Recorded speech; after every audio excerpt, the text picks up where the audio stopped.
Let's say kami kini ki program ni encourage ki babun mo ba di benci di sport munda yaki cingem ke baki sport finish time lam dadar kana ka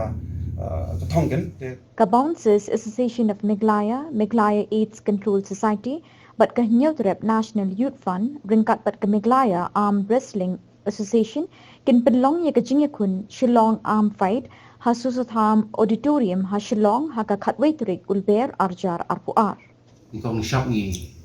ai lu boleh kai kenal ni yo ekalat pun akan hon Sri Lanka Welfare Society Volunteer Association of Meghalaya East Control Society HNYF is kasihan kunjuk dapat akan hon Meghalaya Arm Wrestling Association kepangikut kemawah mengiyo ekalat ni pekat ekowe kesur ekowe kecemut pelong ekejindak kai Shillong Arm Fight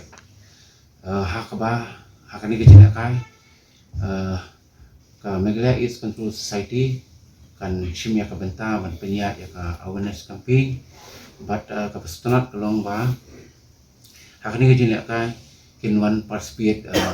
barok states kapot North East kata ka Assam ka Manipur Mizoram but kumta daftar ki states ki badan hapok ka North East but ka pastanat kalong satway yang kini kejelakai ini e-sports minister Badan Brom ila kantuk yang kini kejelakai ini hapo ka tingkap san post nem jong ka state kum kawai na ka sporting activities ban include namar pa kalade ka rinsan ba kamhe bat labun bun snem hidu ni musim layo banya pentulun ni kejelakai kamtam habre kejelakai amsling tengi penpau ke Brom ya ka government